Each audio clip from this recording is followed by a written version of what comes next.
तो दोस्तों, आज हम विश्व की प्राचीन सभ्यताओं के बारे में पढ़ेंगे, जिसमें मेसोपोटामिया की सभ्यता को हम कवर करेंगे, मिस्र की सभ्यता, चीन की सभ्यता, क्रीट की सभ्यता जिसे मिनोवाई सभ्यता भी बोलते हैं, और हमारे यहाँ जो पाई गई है वो सिंधु घाटी की सभ्यता।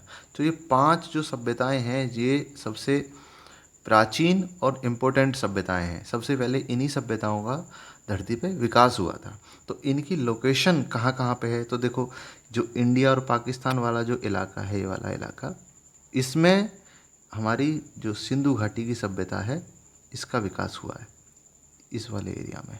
उसके बाद जो हमारा ईरान वाला इलाका है, ये वाला इलाका, यहाँ पे हमारी मेसोपोटामिया की सभ्यता का विकास हुआ है। उसके बाद जो हमारी नील नदी के किनारे जिस सभ्यता का विकास हुआ है वो हुआ है मिस्र की सभ्यता का विकास। और उसके बाद हमारा भूमध्य सागर में हम जूम करके देखते हैं तो ये जो इलाका है, ये वाला इलाका, यहाँ पे हमारी क्रीट की सभ्यता, जिसे हम मिनोवाई सभ्यता भी बोलते हैं, उस सभ्यता का विकास हुआ है। और इसके बाद बची हमारी चीन की सभ्यता। तो चीन की सभ्यता जो है वो हुआंग हो नदी किनारे से, चाइना यहाँ पे है, तो इसकी जो इलाका है यहाँ से ये नदी जो जा रही है, ये वाली नदी जा रही है यहाँ से, तो इसके किनारे यहाँ पे जो है इस जो चीन की सभ्यता का विकास हुआ है। तो हम बारी बारी से इनके बारे में जानेंगे कि इन सभ्यताओं की क्या क्या विशेषता रही है। तो आइए शुरू करते हैं। सबसे पहले मेसोपोटामिया की सभ्यता। मेसोपोटामिया की सभ्यता की लोकेशन हमने बताई कि जो ईरान वाला इलाका है, ये वाला इलाका, इस इलाके में मेसोपोटामिया की सभ्यता जो है वो पाई गई है। तो मेसोपोटामिया का जो अर्थ है, उसका अर्थ है कि नदियों के बीच की भूमि। तो ये जो है दजला फरात, दो नदियाँ हैं, दजला और फरात, इन दोनों नदियों के बीच में इस सभ्यता का विकास हुआ है। तो देखते यहाँ पे देखते हैं, ये देखो यहाँ पे, ये जूम करके आपको दिखाते हैं। तो ये दजला नदी है यहाँ पे, और ये वाली नदी है फरात नदी। इन दोनों नदियों के बीच का जो ये एरिया है, यहाँ पे जो है हमारी इस सभ्यता का विकास हुआ है। तो इसलिए इसे नदियों के बीच की भूमि कहा गया है।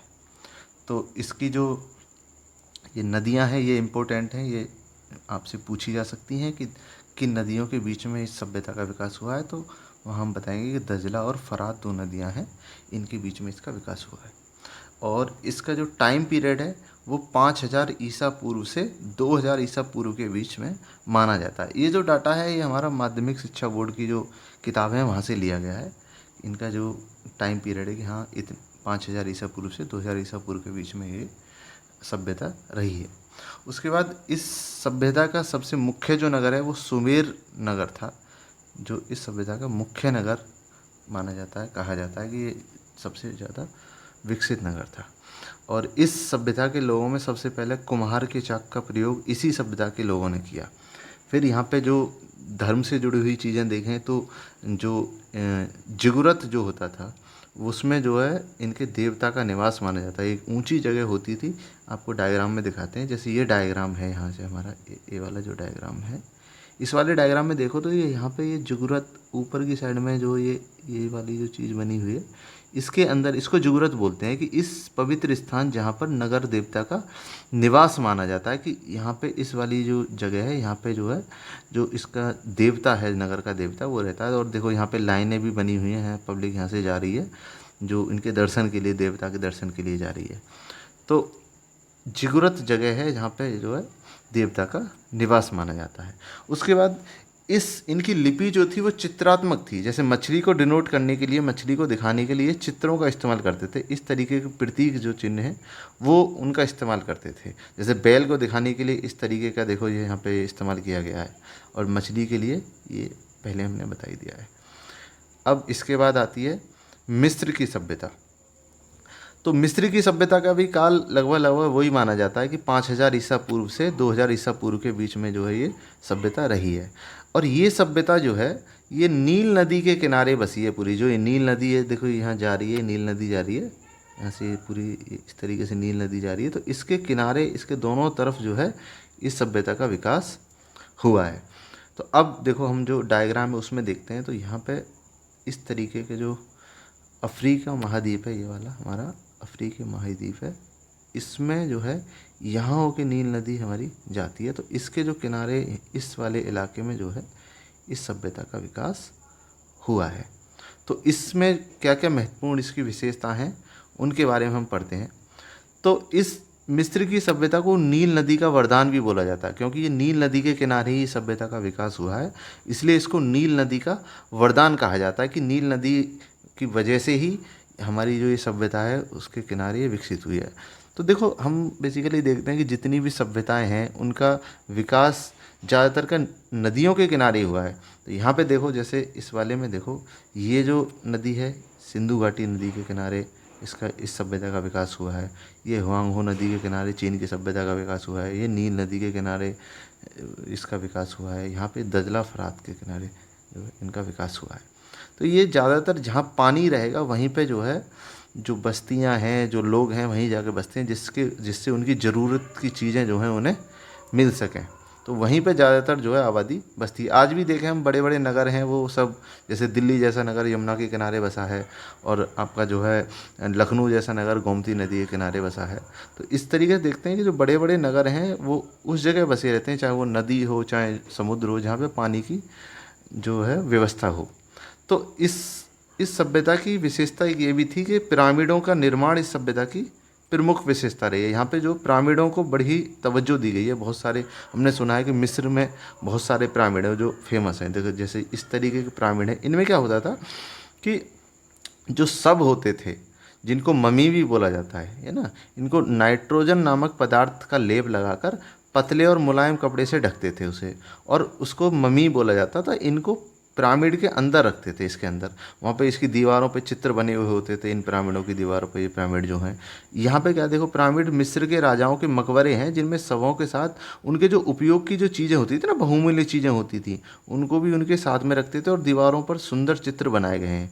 तो ये इन पिरामिडों के लिए ही ये हमारी जो मिस्र की जो सभ्यता है ये फेमस है। इसमें बहुत विशालकाय पिरामिड जो है उनका निर्माण किया गया। आज भी लोग अचंभित होते हैं कि इतने बड़े जो पिरामिड हैं इनका निर्माण किस तरीके से उस टाइम कर दिया गया था। इतने इतने बड़े पत्थर जो हैं इसमें इस्तेमाल किए गए हैं। इनकी हाइट जो है काफ़ी ज़्यादा रहती है। यहाँ से ये जो हाइट है ये काफ़ी ज़्यादा है। तो यहाँ से नीचे से ये पत्थर ऊपर तक कैसे ले जाए गए हैं, जिससे कि जो है इस तरीके का निर्माण इनका किया जा सके। आज भी ये अजूबों में शामिल हैं। अब देखो, मिस्र के राजाओं के मकबरे हैं जिनमें जो है सबों के साथ साथ उनका बहुमूल्य चीज़ें, ये हमने बता ही दिया है। अब उसके बाद आते हैं चीन की सभ्यता के बारे में। तो हमने बताया कि ये सभ्यता, जितनी भी ज़्यादातर सभ्यताएं हैं वो सब नदियों के किनारे हैं या फिर आपके समुद्र के किनारे हैं। तो ये वाली जो चीन की सभ्यता है ये भी हमारी हुआंगहो नदी के किनारे जो है इसका विकास हुआ है। मुख्यतः हुआंगहो नदी के किनारे ही जो है यहाँ पे इस वाले इलाके में ये विकसित हुई। तो हमने बड़े वर्ल्ड मैप में बता ही दिया कि इस वाले इलाके में जो है ये सभ्यता विकसित हुई। तो इसे हुआंगहो सभ्यता के नाम से भी जाना जाता है। ये 2500 ईसा पूर्व इस हुआंगहो नदी के किनारे विकसित हुई। और यहाँ पे जो है देखो, जो बांस से बनी किताबें जो हैं, तो इसमें ये कपड़े का भी इस्तेमाल होता है, सॉटन के कपड़े का, और इसका इस्तेमाल करके और बांस पर लिख के जो सबसे पहले चीन में ही शुरू हुआ है इसका इस्तेमाल। क्योंकि कागज़ का जो आविष्कार है वो भी चीनियों ने ही किया था, तो तभी से जो है कागज़ पे लिखाई जो है वो शुरू हुई है। और यहाँ देखिए चीनी अक्षर में लिखा हुआ शब्द किताब, ये जो किताब शब्द जो है उसको चीनी भाषा में इस तरीके से लिखा जाता है। अब विश्व को चीन की सभ्यता ने कई महत्वपूर्ण चीज़ें दी हैं, जैसे कागज़ का निर्माण वहीं से शुरू हुआ है, गोला बारूद भी वहीं से हमें मिला है, दिशा सूचक यंत्र जो है, छापा खाना, लेखन का। तो चीनी मिट्टी के बर्तन जो आज भी फेमस हैं, चीनी मिट्टी के बर्तन, पतंग उड़ाने, रेशम का कीड़े का पालन, रेशम जो है पूरा रेशम मार्ग रहा है, इससे रेशम का व्यापार हुआ है, वो सब चीन से ही हुआ है। तो ये सब महत्वपूर्ण चीज़ें हैं जो चीन की सभ्यता से हमें मिली हैं। चीन की सभ्यता जब विकसित हुई तो इन चीज़ों का भी विकास हुआ, तो ये पूरी दुनिया में फिर फैली, क्योंकि इन्होंने व्यापार भी शुरू किया। चीनियों ने रेशम मार्ग से व्यापार होता था, तो वहाँ से रेशम के कपड़े और ये सब चीज़ें हमारी जो है पूरी दुनिया में फैली। अब आती है क्रीट सभ्यता, जिसे मिनुआई सभ्यता भी बोलते हैं। ये एक ऐसी सभ्यता है, ये द्वीपीय सभ्यता है, क्योंकि ये क्रीट एक जगह है, जैसे ये टर्की है, इसके साउथ वेस्ट में जो है क्रीट जगह पड़ती है। ये क्रीट जगह पड़ती है साउथ वेस्ट में। जैसे यहाँ इसमें देखें तो यहाँ पे मिस्र की सभ्यता है, क्योंकि अफ्रीकन कंटिनेंट है। उसके ऊपर की साइड में ये जो इलाका है, ये इलाका क्रीट के नाम से, क्रीट सभ्यता इस इलाके में विकसित हुई है। तो अब इसके बारे में देखें कि इसकी क्या क्या विशेषता रही है। तो क्रीट सभ्यता जो है वो 3000 ईसा पूर्व से 1500 ईसा पूर्व के बीच में जो है उसका विकास रहा है।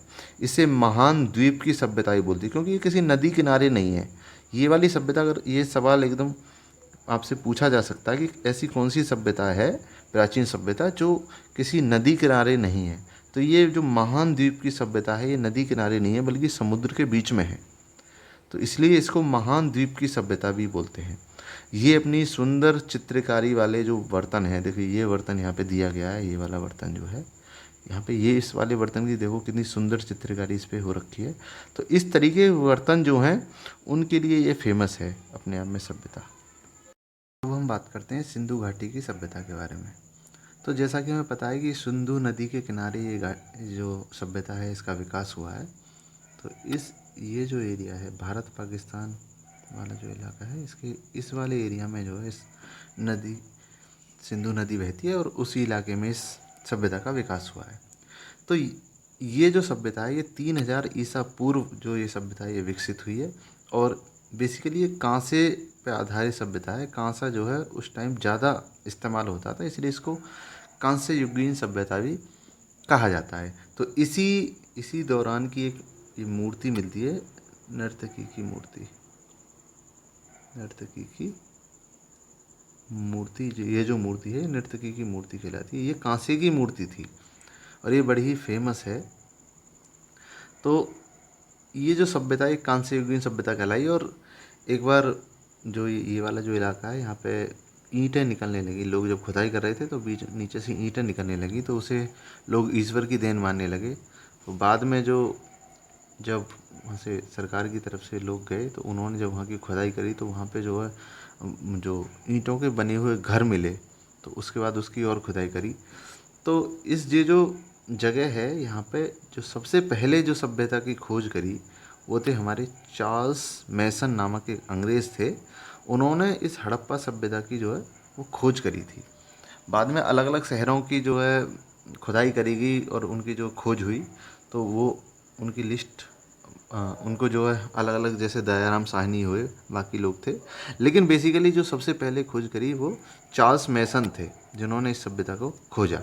तो इस सभ्यता की विशेषता ये है कि इसमें सुनियोजित नगर व्यवस्था है। इसे नगरीय सभ्यता ही बोलते हैं कि यहाँ पे जो जो नगर थे उनकी बसावट एकदम जो सुनियोजित तरीके से थे। वहाँ पे मकान जो हैं वो ईंटों के मकान बने हुए थे। रास्ते जो हैं वो एकदम सुनियोजित थे। सड़कें एक दूसरे को समकोण पर काटती थी और नगर अनेक आयताकार खंडों में विभक्त थे। यानी कि एकदम जो सड़कें थी वो एक दूसरे को समकोण पे काट रही थी और उन्हीं के किनारे किनारे मकान बने हुए थे। जैसे आज के ज़माने में जो चंडीगढ़ जैसे शहरों में मकान बने हों उसी तरीके से की व्यवस्था एक तरीके से हम कह सकते हैं कि उस ज़माने में थी। तो इस जो जो सिंधु घाटी सभ्यता है इसके जो फैलाव है, जो एरिया है, वो बहुत बड़े इलाके में इसका फैलाव है। जे अगर इधर साइड में हम इंडिया में देखें तो मेरठ तक जो आलमगीर जगह है वहाँ तक इसका फैलाव है। तो इसके जो विभिन्न नगर हैं जो फेमस हैं, जो पाकिस्तान में भी पाए जाते हैं और भारत में भी पाए जाते हैं। जैसे देखते हैं कि जो हड़प्पा जो है जिसके नाम पे ये इसके कई नाम हैं। मोहनजोदड़ो की सभ्यता, मोहनजोदड़ो जो शहर है, मोहनजोदड़ो ये वाला जो शहर है इसके नाम पे भी, और हड़प्पा के नाम पे जो सिंधु नदी है तो उसके नाम पे भी इस सभ्यता का नाम है। तो लोथल जो है ये भारत में पाया जाता है। कालीबंगा जो राजस्थान में है, लोथल हमारा गुजरात में हो गया, कालीबंगा राजस्थान में हो गया। राखीगढ़ी हरियाणा में पाया जाता है। तो जैसा बताया आलमगीरपुर उत्तर प्रदेश के मेरठ में इधर तक ये सभ्यता फैली हुई है, पाकिस्तान से लेकर यहाँ तक इस तरफ तक। तो ये सूतकांगडोर ये भी पाकिस्तान में पाया जाता है। चहुन-जोदड़ो ये भी पाकिस्तान में स्थित है। तो ये वहाँ के कुछ मुख्य नगर हैं जो जो सिंधु घाटी सभ्यता के मुख्य नगर हैं।